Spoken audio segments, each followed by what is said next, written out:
So let's play out a scenario here. You have been in the position of having survived a psychotic episode, and in that episode, your life was completely flipped upside down. And after a good 6 or so months, you were able to go to the hospital, get on medication, and start to come out of those symptoms. You are now recovering, and your life is completely different. So where do you go from here? Recovering from psychosis is a challenge, and it's certainly not for the faint of heart. Psychosis is a life-altering event, much like childbirth or death or moving. It sort of flips your world topsy-turvy, and recovering from such a giant change, such a giant shift in your normal day-to-day life takes time, and it takes patience, and it takes a lot of care. Getting back on track and putting your life back in order may mean that you're putting together an all new life. You're putting together a new life that you didn't have before because your old life is gone. Psychosis fundamentally changed me, and I am a different person. And there are some people who disagree with that, who think that it doesn't change you as a person, but I've had 5 episodes, and the person I was 5 episodes ago is gone. She is not the same woman that you see today. So putting my life back together wasn't necessarily putting it back together, it was putting a new one together. It was starting over fresh, and it looked a lot like needing a lot of help. I am pretty much useless in psychosis as well as after psychosis, and this is because psychosis overhauls your life similar to a major physical illness. It's a mental illness, and there is that distinction, but in a lot of other ways, there is the similarity of it incapacitating you, and there is the similarity of having to recover for a long amount of time because you've lost a lot of your ability. You know, my mom had stage 3 breast cancer, and she had 12 rounds of chemo, she had radiation, she had a double mastectomy and reconstructive surgery. It was a nightmare, and it was very scary and hard to go through together as a family, and I can't even imagine what it was like for her. But I gotta say that watching her regain a lot of her physical ability was a lot like me having to regain my cognitive ability and my mental ability, and getting back up on my feet took quite an amount of effort and relearning, honestly, how to do basic things. I'd say the first thing that needs to happen in getting back on track with your mental health and just your general well-being is rest. Psychosis is like running a mental marathon, and it never ends. It is heightened. It is so extreme. It is full chaos and adrenaline to the max. There is nothing like it. There is never a moment where you get a break. It is always that heightened. And it's, to me, a lot like the climax of a movie when everything is coming together and it's at that peak where everything is at its most like significant and chaotic, except that that climax never resolves. Like, you never get the resolution that comes with the end of the movie. You just keep going from one nightmarish climax to another and another and another, and they are all just as bad. So it is so incredibly draining to get through, and as you can imagine, going through it for months or years or just indefinitely is a toll. It depletes you, it's physically exhausting, it is mentally draining, and you need to recover, you need to rest, you need to catch up on the chill and calm and peace that you missed all the time you were in psychosis. I slept so much when I was coming out of psychosis, and it wasn't just because I was tired, it was because I could not get up. My body had given up. Like, there was no possible way I was getting out of bed. I was so incredibly drained at that point that it was kind of like being on bed rest. There were very few hours of the day that I was out of bed. A large part of that has to do with antipsychotics, because one of the side effects that comes with being on antipsychotics is being pretty zonked out. People think of it as being a zombie, and it does sort of dampen your life a bit, I would say. It does sort of tone down everything. But I feel that for me, that was necessary at the time. I really needed to be forced to rest, and I really shouldn't have been pushing myself back then to try to keep up with everyone, because it wouldn't have been good for me to do that. It would have been really detrimental to me to try to get back up on my feet right away and perform like everyone else. I absolutely needed that time to stay in bed and chill out and binge Netflix and eat pizza and gain hella weight from the antipsychotics and just rest. Then I'd have to say the second thing that helped me get back on track was the small challenges of, practicing using my mind. I couldn't think. It's very difficult to get across what it's like to not be able to think. I've had people say that they think it must be nice because it sounds like meditation. It is not meditation, because if I were meditating, I would probably be at peace with the fact that my thoughts were absent. Being unable to think, but being able to observe and know objects is frustrating. I could see trees. I knew they were trees. The word tree couldn't cross my mind. So I wanted to think, and I knew I was lacking thought, but I couldn't quite think even what that was. I knew that I wanted to be able to tell myself things. I wanted to be able to understand things, but all I could really do was observe, and that was frustrating. So simple exercises in using my mind were very beneficial. And when I say simple exercises, boy, do I ever mean simple, because we're talking just reading a sentence. We are talking having a conversation. Very, very, very, very basic things that normally don't take effort. I struggled a lot to read, and some of that comes with not having thoughts. Some of that comes with the brain damage of, going through psychosis, because it does result in cognitive impairments. And I had very poor reading comprehension skills, so it would look like being in the shower and reading the label of the shampoo bottle. That much. Doing those basic things repeatedly and building upon them, and going from reading shampoo bottles to bread ingredients to headlines and newspaper clippings and articles and whatnot, it was a progressive act. And I was building every day upon these really minor things, honestly. This helped me to be able to think again. Conversations helped me to be able to think again. And for the first few months, they were kind of one-sided conversations because there wasn't a lot I could contribute. I struggled a lot with one of the negative symptoms, alosia, which is poverty of speech, which is lacking speech ability. So I could answer very simple questions. I could answer yes or no questions. I could answer simple, direct things like, what time do you need to get home? 10. I could say that. But I couldn't answer open-ended questions. I couldn't tell you how I was doing. I didn't even know how I was doing. And I really needed to build upon first being able to answer yes or no questions, then being able to answer open-ended questions, then being able to offer a sentence, and then be able to speak, coherently, honestly, to say a paragraph.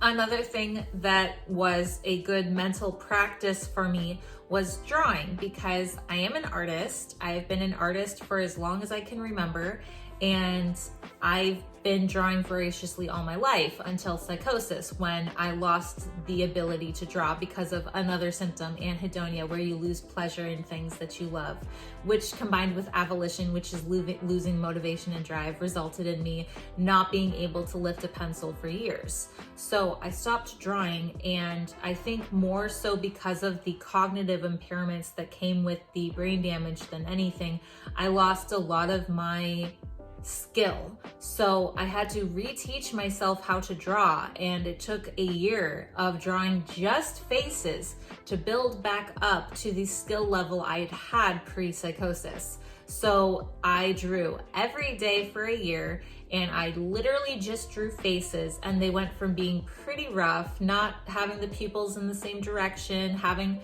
lopsided ears, to getting better and better and better. And then now I've been able to draw full portraits. I do design work, I make logos and stuff. And so I've regained a lot of that because I diligently practiced drawing and stretching that mental muscle until I could get better. Then I think that one of the most vital, necessary aspects of getting back on track is companionship and having people in your life looking out for you. And this is something that I talk about a lot because I do really feel that it is one of the most crucial aspects of caring for a person in psychosis. A lot of times when people ask me how they can help, my go-to answer will be companionship because it is completely underrated and it helps so much more than you realize, especially in the recovery phase. Having the companionship to rebuild skills like conversation and speech ability, it really is necessary. Socialization doesn't come easily coming out of psychosis. Socialization takes a lot of work, and without people who are gentle and kind and caring, it can be brutal. Some of the interactions I've had with people post-psychosis were so incredibly uncomfortable because people wouldn't know how to act around me. And in recovery, I have a flat affect, so I have no expression and I speak in a monotone voice. I don't speak, I'm practically mute. And you know, that comes across very strange to a lot of people, and they would tend to think that I was dumb. They would tend to think that I was like childish. They would treat me like I had a mental disability. They would infantilize me. They would condescend towards me. And I'm intelligent enough that I can recognize when people are treating me that way. So when my social skills were that lacking and the interactions were like that, it was not helping me. Now, that being said, I do want to highlight two people who helped me through my worst episode, who were there for me in the recovery phase, who did just like, such an exceptional job looking out for me and caring for me that I really feel like they went above and beyond. The first person is my friend Kaylee. And what really sets Kaylee apart from the other people I interacted with while recovering is that she is incredibly laid back. Not a lot ruffles her feathers, and she handles chaos really well. She had actually seen me while I was in the acute phase of psychosis, and while she had no idea what was going on, she really handled that well. And then I dropped off the deep end, completely disappeared. No one heard from me for months, and then I popped up out of nowhere, freshly annulled from an illegitimate marriage. And everyone was like, what the fuck? Where did you go? Where did you come from? Why did you leave? Why are you acting so strange? And Kaylee just kind of swooped in like, oh, hey, you're back. To this day, I don't think Kaylee knows that I had psychosis, but I do know that she was aware that something had changed, and she was completely mellow and chill throughout it all. Even when I was having terrifying delusions and I was clearly horrified, she was just so laid back.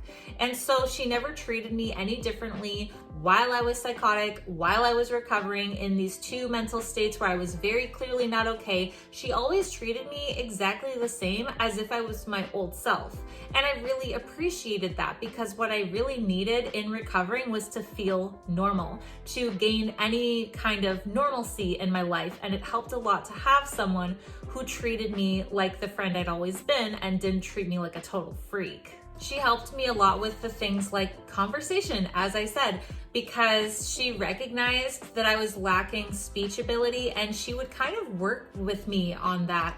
It started with her asking me questions, and then she kind of gauged like where I was at mentally and how much I could respond to. So she was really good about not saying, what do you want to eat? And so much as saying like, do you want to go out for Thai food? And I'd say yes or no, because I could handle that, but I couldn't handle coming up with an option or a choice. So she was really good with knowing what kind of questions to ask. And when she realized that that was my capacity and I couldn't say any more than that, she would try to challenge me to speak on my own. And she would say things like, do you have a story for me? And I would sit there, I'd be blank, I'd try so hard and I'd come up with nothing, because again, when you can't think, you really can't come up with any unprompted answers. Like, you can't come up with any ideas of your own. And she would say, that's okay, we'll try again tomorrow. You'll have a story for me tomorrow. And every day that I was with her, which was pretty much every day, she would ask me, do you have a story? Until one day I was better and I had a story. She also just toted me along with her everywhere she went. She always had me hanging out with her, so that there was really never a day that I was on my own. And it didn't matter that I couldn't talk, and it didn't matter that I couldn't show expression. She brought me everywhere as if nothing had changed. So she'd take me to the river and we'd go on a float. She would take me to the lake and we'd swim. One time she took me with a couple of friends to a concert, and it was an outdoor concert and it was raining, and I sat in a puddle in the rain because that's all I had in me. And while the two other friends were like, Carolyn, get up, you're sitting in the rain, she would just be like, no, she's fine, she's good like that. And she just somehow understood that that's what I needed. I have no idea how, but she knew that I needed to like get out and do stuff and try to talk and sit in a puddle in the rain. She was really good about that. The other person who totally saved my life going through the recovery phase of psychosis was my friend Jake. And Jake unfortunately has died since after he had taken me in. So that was really hard for me to deal with, and is still kind of hard because he totally saved my life. And I mean this. When I was going through the recovery phase, I was also going through an annulment and a no contact order. And it was so challenging, especially with such a fragile psyche as it was, to be in court with my abusive ex-husband and him sending me threatening texts all the time. I was in no way able to handle any of that. And Jake was such a sweetheart. And when he found out that I had nowhere to live and that my mom had me on her couch and she was trying to kick me out, he took me in and he let me recover. He let me have a room in his house. He would take me to do things much like Kaylee. He would get me out because he recognized that what I really needed was to get up and get out. He had a delicate balance of knowing when to let me rest and also knowing when it was getting to be like very depressive and bad for me, and yank me out of bed and say, hey, it's a beautiful day. We're gonna go do this. We're gonna go to the beach. We are going to go play Frisbee. We're going to go to a meeting because we were both in Alcoholics Anonymous. And he would motivate me to get up and do things. And he just had such a bright personality. And another thing he had in common with Kaylee is that he didn't treat me any different.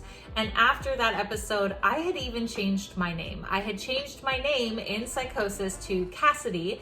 And most people didn't want to call me that, and most people were not supportive of that, which I understand. You know, it was a psychotic decision. They're not always the best, but he would just adopt it. He was like, okay, Cass, and he'd call me Cass, and he didn't ever try to, step all over my decisions, because I made a lot of bad decisions at first, but he was very gentle with letting me fumble along the way and picking me up each time. So these were two very supportive people, and really what they did more than anything was treat me the same and do activities with me just the same. And while you don't want to have your experience erased, and it was very significant experience to me, I so appreciated having people who kind of went on as if nothing had changed, because I was still their friend and there was no reason to treat me like I was a different person. And while I had gone through some major life upheavals, I was still to them the same person that they'd always been friends with. So they cared for me, and they cared for me much as they would if I had broken a leg. And I really appreciated that that level of care never changed, and that their commitment to helping me get back up on my feet when they recognized that I'd been through a lot, that was huge. I think that's really what it comes down to. In order to get back on track with your life after psychosis, You really need rest. You need to be mentally stimulated and to challenge your mind to regain abilities that you may have lost. And you need socialization and companionship. You need to be able to relearn how to do basic things like have a conversation and how to interact socially and how to think clearly at all. And these are just the basics. I know they sound like really rudimentary things, but that's because in psychosis you lose a lot. You lose everything. And you need to start with basic building blocks. So rest, mental stimulation, socialization, they are absolutely key to getting back on track. This video was a combination of suggestions from 324A21T and Dog Year Girl 6544. Thank you guys so much for the awesome suggestions. I'm glad that I could turn both of your suggestions into one video. I'm always open to suggestions for future videos, so if you have any fun ideas for stuff you'd like to see me talk about, let me know in the comments. Anyway, that's about it for today's video. Thank you so much for watching. I truly appreciate it. If you'd like to support my channel, please like, comment, and subscribe. And if you'd like to see any more videos from me, I put out new videos every Monday and Thursday, so you can look forward to more coming soon. I'll catch you all on the next one. Thanks. Bye.